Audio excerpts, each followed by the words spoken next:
लूथा house में रक्षाबंधन के दिन काव्या को काट लिया सांप और काव्या की जान पर आएगा बड़ा खतरा और शौर्य राजवीर दोनों भाई मिलकर बचाएंगे अपनी बहन की जान। जी हाँ दोस्तों, कुंडली भाग्य के आने वाले धमाकेदार एपिसोड में जब कुंडली भाग्य में आने वाले कल के दिन रक्षाबंधन का त्योहार होगा और राजवीर अपनी बहन काव्या को तोहफा देने के लिए सोच रहा होगा और अपने मन में कहेगा कि कल रक्षाबंधन है, मैं मेरी बहन को क्या तोहफा दूं और काव्या को मैं कैसे कहूं कि मैं उसका भाई हूं और वो मुझे राखी बांधे। तभी यह सोचकर राजवीर सो जाएगा और सुबह राजवीर के उठते ही करण के और काव्या के मिस कॉल पड़े होंगे। तभी राजवीर करण को फोन करेगा, जहाँ पर जब करण राजवीर का फोन उठाएगा और करण राजवीर को कहेगा कि राजवीर तुम ठीक तो हो ना, तुमने कल फोन क्यों नहीं उठाया था। तभी राजवीर कुछ बोल नहीं पाएगा और करण कहेगा खैर कोई नहीं, छोड़ो, आज रक्षाबंधन है तो आज तुम पलकी के साथ हमारे घर में आ रहे हो ना। तभी यह सुनकर राजवीर हाँ कह देगा और राजवीर करण को कहेगा कि हाँ ठीक है, मैं पलकी के साथ आ जाऊंगा। जहाँ पर जब राजवीर लूथरा हाउस में आकर काव्या के कमरे की ओर जा रहा होगा, तभी काव्या के कमरे के बाहर से राजवीर की नजर अंदर कमरे में काव्या के पास पड़ी हुई राखी पर पड़ेगी, जहाँ पर राजवीर काव्या के रक्षाबंधन की थाल में सिर्फ एक ही राखी को देखेगा, जिसे देखकर राजवीर को काफी बड़ा शौक लगेगा और राजवीर उदास मन से कहेगा कि सिर्फ एक ही राखी, यानी काव्या मुझे राखी नहीं बांधेगी। जिस वजह से जब राखी बांधने का मुहूर्त आएगा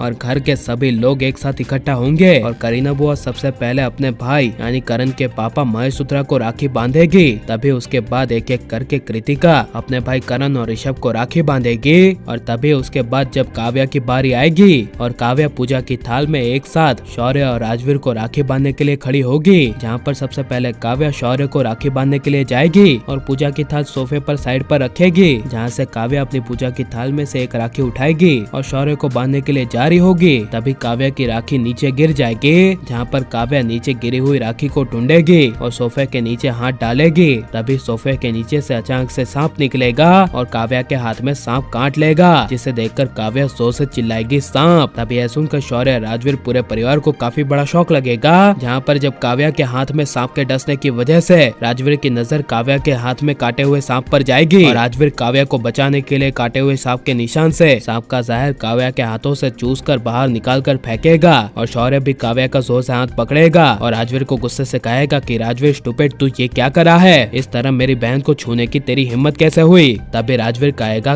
काव्या सिर्फ तेरी बहन नहीं बल्कि वो मेरी भी बहन है और मैं काव्या की जान बचा रहा हूँ और अभी जल्द से जल्द काव्या को मुझे हॉस्पिटल ले जाना है, वरना ये काटे हुए सांप का जहर काव्या के शरीर में फैल जाएगा। जिसे सुनकर शौर्य कुछ बोल नहीं पाएगा, जहाँ पर जब शौर्य और राजवीर काव्या को अपनी गोद में उठाकर एम्बुलेंस से काव्या को हॉस्पिटल ले जा रहे होंगे, तभी हॉस्पिटल में ही शौर्य काव्या और राजवीर के पहुंचते ही राजवीर हॉस्पिटल में बेहोश हो जाएगा और डॉक्टर राजवीर का चेकअप करेगा, जहाँ पर काव्या के हाथों से जहर चूसने की वजह से राजवीर के शरीर में भी धीरे धीरे सांप का जहर फैलने लगेगा, जिस वजह से हॉस्पिटल में एक बहन यानी कि काव्या और एक भाई यानी कि राजवीर दोनों एक साथ हॉस्पिटल में एडमिट हो जाएंगे। और लेकिन अगर राजवीर को कुछ हो गया तो आपको कैसा लगेगा और आप दोनों भाइयों को यानी कि शौर्य राजवीर को एक होते हुए देखना चाहते हैं क्या नहीं, और राजवीर ही उसका दूसरा असली भाई है, क्या काव्या के सामने असली सच्चाई आनी चाहिए क्या नहीं, ये सब हमें कमेंट में जरूर बताएं और आप लाइक शेयर हमारे चैनल को सब्सक्राइब करें। मिलते हैं नेक्स्ट वीडियो में, टेक केयर।